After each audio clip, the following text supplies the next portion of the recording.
Cockroach Janata പാർട്ടിയുടെ ഔദ്യോഗിക X account ഇന്ത്യയിൽ ബ്ലോക്ക് ചെയ്തു.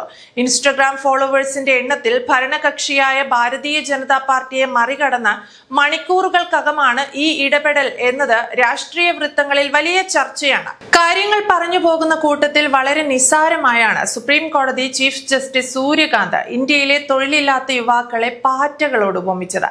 ആ ഒരൊറ്റ ഉപമ ഇന്ന് ഇന്ത്യൻ രാഷ്ട്രീയത്തിലെ ഏറ്റവും വലിയ തലവേദനയായി മാറുകയാണ്. തലങ്ങും വിലങ്ങും ഓടി നടന്ന് ജൻസിയും യൂത്തന്മാരും പാറ്റകളെ പോലെ ഇന്ത്യൻ രാഷ്ട്രീയത്തിലെ പുഴുക്കുത്തുകൾ കാർന്നു തിന്നാൻ തയ്യാറെടുക്കുന്നു. 2026 നടക്കുന്ന ഈ മഹാവിപ്ലവം കണ്ട് തനിക്ക് തെറ്റുപറ്റിയെന്ന് ചീഫ് ജസ്റ്റിസ് സൂര്യകാന്ത് പോലും തിരുത്തി പറഞ്ഞിട്ടും ഫലമില്ല. അപ്പോഴേക്കും പാറ്റകളുടെ ഒരു വലിയ കൂട്ടം തന്നെ സോഷ്യൽ മീഡിയയിൽ കുമിഞ്ഞുകൂടി.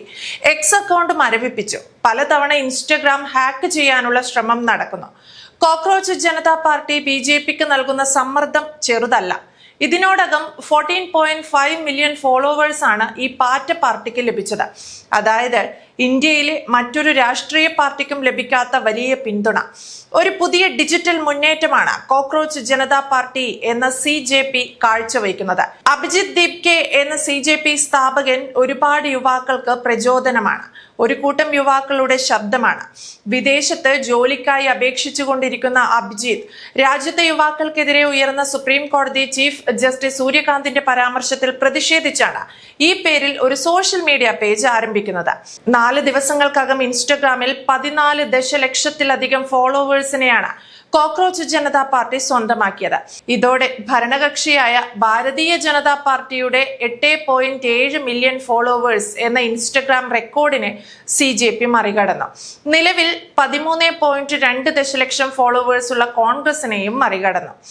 ഇതൊരു യഥാർത്ഥ രാഷ്ട്രീയ പാർട്ടി അല്ല, മറിച്ച് നിലവിലെ രാഷ്ട്രീയ സംസ്കാരത്തെയും ഭരണഘടനാ സ്ഥാപനങ്ങളുടെ വീഴ്ചകളെയും ട്രോളുകളിലൂടെയും മീമുകളിലൂടെയും വിമർശിക്കുന്ന ഒരു ആക്ഷേപഹാസ്യ പ്ലാറ്റ്ഫോമാണ്. A political front of the youth, by the youth, for the youth.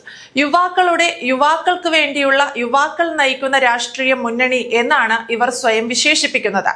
തൊഴിലില്ലായ്മ, സോഷ്യൽ മീഡിയയിലെ അഭിപ്രായ സ്വാതന്ത്ര്യം എന്നിവയാണ് ചർച്ചകൾ. സാധാരണക്കാരായ യുവാക്കളുടെ അമർഷവും പരിഹാസവും ഡിജിറ്റൽ ലോകത്ത് എങ്ങനെ വലിയൊരു ചലനമുണ്ടാക്കാം എന്നതിന്റെ തെളിവാണ് കോക്രോച്ച് ജനതാ പാർട്ടിയുടെ വിജയം.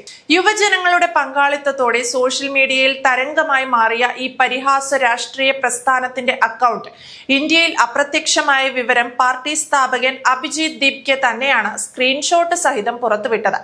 പ്രതീക്ഷിച്ചതുപോലെ തന്നെ കോക്രോച്ച് ജനതാ പാർട്ടിയുടെ അക്കൗണ്ട് ഇന്ത്യയിൽ ബ്ലോക്ക് ചെയ്തിരിക്കുന്നു എന്നായിരുന്നു അഭിജിത്തിന്റെ പ്രതികരണം. വളരെ ചുരുങ്ങിയ ദിവസങ്ങൾക്കുള്ളിൽ തന്നെ പ്രമുഖ മനുഷ്യാവകാശ അഭിഭാഷകൻ പ്രശാന്ത് ഭൂഷൺ, സാമൂഹിക പ്രവർത്തക അഞ്ജലി ഭരദ്വാജ്, തൃണമൂൽ കോൺഗ്രസ് എംപിമാരായ മഹുവ മൊയ്ത്രി, കീർത്തി ആസാദ് തുടങ്ങി പ്രമുഖർ ഈ പ്രസ്ഥാനത്തിന് പിന്തുണയുമായി രംഗത്തെത്തിയിരുന്നു. തങ്ങൾ ഈ പാർട്ടിയിൽ ചേരാൻ തയ്യാറാണെന്ന് മഹുവ മൊയ്ത്രയും കീർത്തി ആസാദും തമാശ രൂപേണ വ്യക്തമാക്കുകയും ചെയ്തിരുന്നു.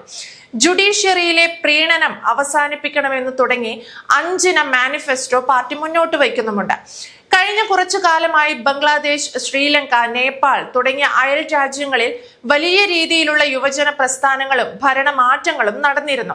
അപ്പോഴെല്ലാം ഇന്ത്യയിലെ യുവാക്കൾ എവിടെ എന്ന തരത്തിലുള്ള ട്രോളുകൾ സോഷ്യൽ മീഡിയയിൽ സജീവമായിരുന്നു. എന്നാൽ 3 ദിവസം കൊണ്ട് ലക്ഷക്കണക്കിന് യുവാക്കൾ ഒന്നിച്ചണിനിരന്നത് കാണുമ്പോൾ ഇന്ത്യയുടെ യുവത്വം ഇവിടെ തന്നെയുണ്ട് എന്ന് തെളിയിക്കപ്പെട്ടിരിക്കുകയാണെന്ന് അഭിജിത്ത് തന്നെ പറയുന്നു.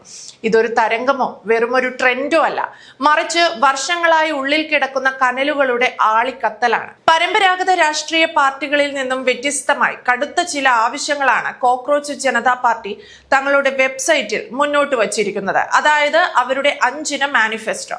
ആദ്യത്തേത് വിരമിച്ച ശേഷമുള്ള പദവികൾ നിർത്തലാക്കുക എന്നതാണ്. അതായത് ഇന്ത്യയിലെ ഒരു ചീഫ് ജസ്റ്റിസിനും വിരമിച്ച ശേഷം രാജ്യസഭാ സീറ്റോ മറ്റ് സർക്കാർ പദവികളോ അല്ലെങ്കിൽ പ്രതിഫലങ്ങളോ നൽകാൻ പാടില്ല. രണ്ടാമത്തേത് തിരഞ്ഞെടുപ്പ് കമ്മീഷന് കർശന നിയമം. ജനങ്ങളുടെ നിയമാനുസൃത വോട്ടുകൾ ഇല്ലാതാക്കാൻ ശ്രമിക്കുന്ന അല്ലെങ്കിൽ അതിനൊത്താശ ചെയ്യുന്ന തിരഞ്ഞെടുപ്പ് കമ്മീഷണർമാരെ UAPA പ്രകാരം അറസ്റ്റ് ചെയ്യണം. മൂന്നാമത്തേത് സ്ത്രീകൾക്ക് 50% സംവരണം. നിലവിലെ 33% പകരം പാർലമെന്റിലും എല്ലാ ക്യാബിനറ്റ് പദവികളിലും സ്ത്രീകൾക്ക് 50% സംവരണം ഉറപ്പാക്കുക. നാലാമത്തേത് മാധ്യമ കുത്തകകൾ അവസാനിപ്പിക്കുക. കോർപ്പറേറ്റുകളായ അംബാനി, അദാനി എന്നിവരുടെ ഉടമസ്ഥതയിലുള്ള മാധ്യമങ്ങളുടെ ലൈസൻസുകൾ റദ്ദാക്കുക. മാധ്യമങ്ങൾക്ക് പൂർണ്ണ സ്വാതന്ത്ര്യം നൽകുക. അഞ്ചാമത്തേത് സ്ഥാപനങ്ങളുടെ നിഷ്പക്ഷത. ജുഡീഷ്യറിയും മാധ്യമങ്ങളും ഭരണകക്ഷിയുടെ സഖ്യകക്ഷികളെ പോലെ പെരുമാറുന്നത് അവസാനിപ്പിക്കുക. ഇന്റർനെറ്റിൽ ആളുകൾ ഇപ്പോൾ CJPയുടെ ഔദ്യോഗിക വെബ്സൈറ്റ്, പാർട്ടിയിൽ എങ്ങനെ ചേരാം, സ്ഥാപകന്റെ വിവരങ്ങൾ ഇവയൊക്കെയാണ് പ്രധാനമായും തിരയുന്നത്. ആദ്യ 78 മണിക്കൂറിനുള്ളിൽ 30 ലക്ഷം ഫോളോവേഴ്സ് നേടിയ അക്കൗണ്ട് മെയ് 20 ആയപ്പോഴേക്കും 90 ലക്ഷം കടന്ന് കുതിക്കുകയായിരുന്നു. കോക്രോച്ച് ജനതാ പാർട്ടി ഭാവിയിൽ ഒരു യഥാർത്ഥ രാഷ്ട്രീയ പാർട്ടിയായി മാറുമോ, അതോ സോഷ്യൽ മീഡിയയിലെ ഒരു താൽക്കാലിക പ്രതിഷേധമായി ഒടുങ്ങുമോ എന്നിപ്പോൾ പ്രവചിക്കാനും കഴിയില്ല.